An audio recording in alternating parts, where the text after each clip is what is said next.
So tuan-tuan, akhirnya geng-geng kekal tegang ini menjadi semakin tegang. Dia ingat dah cukup jumlah, tetapi rupanya mereka semakin terbelah.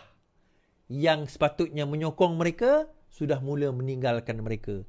Dia kata PMX tak cukup jumlah, tetapi yang kurang jumlah sokongan adalah mereka. Terus sokong kerajaan PMX, terus sokong kerajaan Madani, insya-Allah kita akan kekal menjadi sebuah kerajaan yang progresif, yang reform, yang akan benar-benar membawa perubahan terhadap negara. Pemimpin kita pemimpin yang betul, bukan rasuah, menentang rasuah.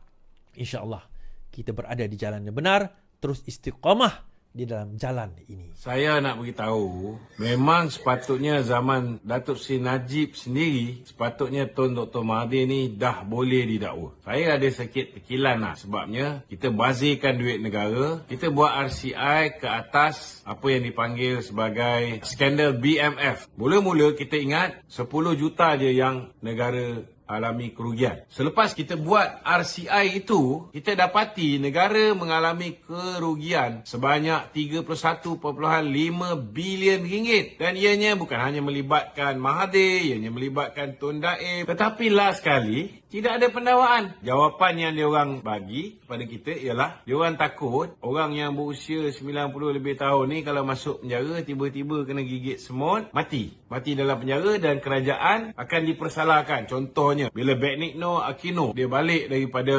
buangan luar negara, dia balik, dia sampai dekat airport je, dia punya bodyguard sendiri. Dan ini telah menyebabkan rakyat bangkit, rakyat turun ke jalan raya dan tergulingnya Presiden Marcos. Jadi atas alasan itulah saya dipahamkan kerajaan Datuk Seri Najib, walaupun dah didapati memang ada kes yang kukuh terhadap Mahathir, tetapi tidak didakwa. Begitu jugalah anak Mahathir pun ada juga insider trading, pun tak didakwa. Dan kita pun tahu di dalam berapa orang Perdana Menteri, kita dah ada 10 orang Perdana Menteri. Tidak ada seorang pun Perdana Menteri yang berjaya menjadikan anak-anaknya sebagai bilioner kecuali Mahathir Mohamad. Cuma nak beritahulah, rakyat Malaysia ni masih ada yang percaya. Bukan dia orang ni bodoh, tak. Tapi tak cerdik. Orang marah kalau saya cakap ada yang bodoh percaya dengan Mahathir ni. Tapi tak cerdik sebenarnya. Sebab apa? Sebab dia orang percaya bila Mahathir kata Datuk Najib penyamun lah, itu penyamun, orang ni penyamun, perompak dan sebagainya. Lepas tu anak-anak Mahathir semua jadi bilioner, seorang pun gagal menjadi jutawan, semua bilioner. Kemudian orang percaya bila Mahathir kata saya tak ada duit. Orang percaya. Nak buat macam mana? Orang percaya saya tak ada duit. So sebenarnya atas faktor tu lah. Dan saya nak beritahu lah, Datuk Seri Najib ni orang baik. Dia ni bila dia nak ambil tindakan pada orang, walaupun Tun Dr. Mahathir ni memang patut lah, apa dia cakap pada Najib ni memang Datuk Najib boleh ambil tindakan. Tapi Datuk Najib ni bukan jenis orang yang macam tu, letak pasir kat pion nasi orang. Dia bukan jenis nak anyaya orang. Orang tu patut didakwa pun dia tak dakwa. Baik sangat. Last kali apa jadi pada dia? Last kali Mahathir gunakan Tommy Thomas, Mahathir gunakan hantu-hantu raya ni semua, kerjakan dia. Last kali dia duduk dalam penjara. Nah, saya nak tekankan ya, ada orang mengatakan bahawa kecurian puluh bilion ringgit. Kalau mau jadi Perdana Menteri, Menteri Kewangan, Menteri-Menteri, ukurannya apa? Kekayaan. Dan ini dianggap biasa. Buat apa jadi Perdana Menteri kalau tidak jadi kaya? Bodohlah jadi Menteri Kewangan yang tak kumpul bilion-bilion. Pandangan hambar, haprak ini mesti diperangi. Dan kita yang bertanggung jawab ini bukan saja orang politik, tetapi seluruh sistem.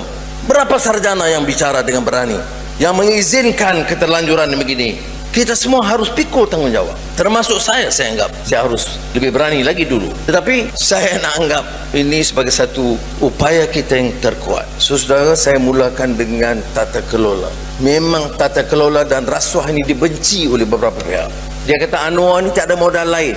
Berucap saja sebut tata kelola dan rasuah. Dia lupa sebab rasuah dan tata kelola lah tak dapat bagi peruntukan begitu besar kepada pendidikan. Sebab rasuah dan tata kelola lemah lah.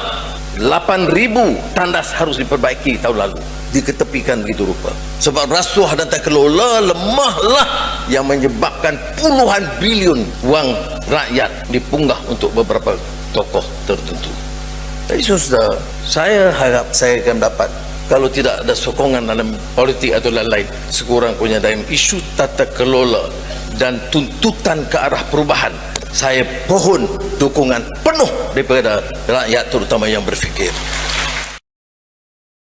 percayalah, saya tidak jadi Perdana Menteri dan setelah susah payah masuk keluar penjara dan hidup susah puluh tahun dan telah dari jawatan, lupa pada janji saya dah. Ingat, saya datang ke Kelang, saya sebut mau jadi pemimpin di negara ini, baik Perdana Menteri atau Menteri Besar atau Exco, mau jadi pemimpin, mesti siap dengan satu dasar yang jelas. Fikir dan tahu, anak Melayu anak saya, anak Cina anak saya, anak India anak saya, anak Kadazan dan Iban anak saya. Sekarang adalah masa untuk kita terjemahkan. Setahun sudah berlalu dan kita baru adakan pemukiman, retreat jemaah menteri dan kita tingkatkan usaha kita melaksanakan. Tidak mudah. Hutang banyak. Curi duit ni, curi. Pemimpin-pemimpin, banyak kes. Dan bila kita nak ambil tindakan, ada yang marah. Ini Perdana Menteri ni kasar sangat, nak ambil tindakan. Sebagi saya aneh. Sepatutnya you sokong, bukan senang tau. Mau siasat itu tonton. Siasat ketua kampung senang. Siasat cikgu sekolah taman lagi senang. Tapi mau siasat orang kaya yang besar-besar yang curi duit, you ingat senang ke? Tak senang. Tapi oleh kerana kita mau jaga ini negeri, jangan bagi orang curi harta rakyat, tolong rakyat, we will go after the crooks, I don't care, whatever the consequences.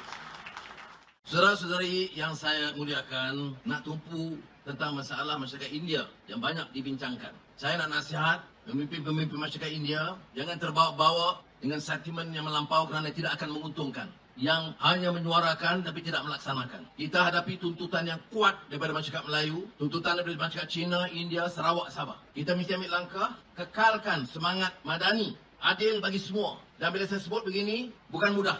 Kerana ada di kalangan rakan-rakan saya dari kaum saya menyerang kita dan tidak adil kepada mereka. Kerana kita ini katanya hanya tunduk kepada kaum-kaum lain. Saya tak mau jawab, saya tak peduli. Saya nak ceritakan apa yang kita lakukan. Masalah rakyat, masalah kita. Sebelum itu, kemiskinan. Saudara-saudara tahu, saya banyak kali ke Kelang. Yang kita tumpu ialah kritik kita. Kerana kerajaan dulu kurang beri perhatian untuk jaga nasib rakyat paling miskin. Jadi tahun lalu kita lancarkan. Mana-mana anak-anak, keluarga, masuk kategori miskin tegar. Paling miskin, bukan miskin, paling miskin. Kita kata kita mesti noktahkan, selesaikan tahun lalu juga. Apa kita kira ini orang India saja, Melayu saja, Cina, Dayak? Kata tidak. Di Kuala Lumpur, kita senaraikan setiap keluarga miskin. Ya, majoriti memang Melayu, tetapi jumlah orang India tinggi nisbah kepada jumlah penduduk.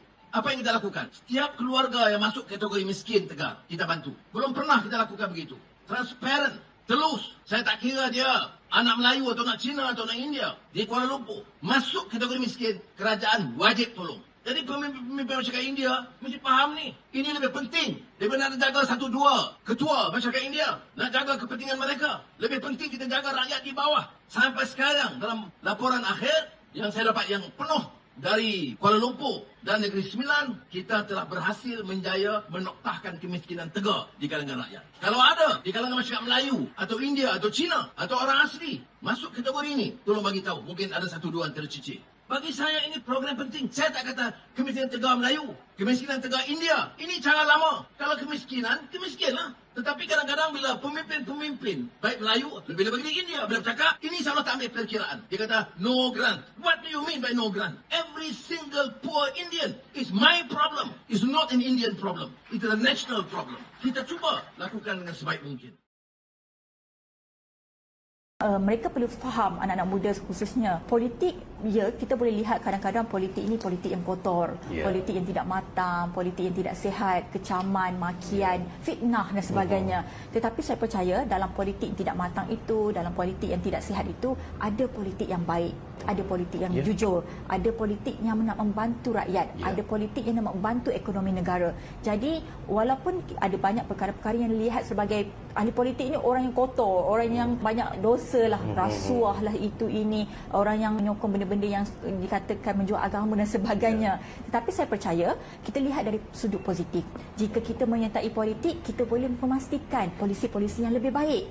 Kalau kita menyertai politik, kita boleh membawa suara-suara mereka yang mungkin tertindas, anak-anak muda yang mungkin mereka rasa tidak ada peluang pekerjaan, pendidikan, isu rumah dan sebagainya. Jadi sebab itu saya sangat mengharapkan anak-anak muda di luar sana tengoklah konten apa sekalipun di media sosial, tapi pada akhirnya adalah anda perlu nilai dengan baik, jumpa dengan seramai boleh ahli politik, pergi ke pejabat mereka, berjumpa dengan wakil rakyat anda, nilai kerja mereka, nilai apa yang mereka lakukan, apa yang mereka buat, apa yang mereka suarakan di dalam parlimen ataupun Dewan Negeri. Dari situ anda boleh lihat bahawa platform politik ini adalah sangat penting, dan yang paling penting sebenarnya adalah kita lihat hari ini dinamiknya politik negara kita. Yang dulu kita berlawan sama sendiri, kita menjadi kawan hari ini, dan kita memerlukan satu sama lain, kerana untuk memastikan sebuah kerajaan itu ada, kita perlu bekerjasama. Dan sebab itu saya juga mengambil pengalaman daripada apa yang telah berlaku sebelum ini dengan tubuhnya kerajaan perpaduan. Saya ambil pengalaman bahawa politik adalah politik. Kita tidak boleh terlalu orang kata hardcore ataupun terlalu sensitif, terlalu menjiwai sehingga kata oh tak nak kira orang, kau parti lain, aku parti lain. Kita putus saudara, putus anak beranak. Dulu ya, sekarang saya kira kita perlu bersikap profesional. Paling penting adalah hormat menghormati. Itu yang sangat saya pegang pada hari ini.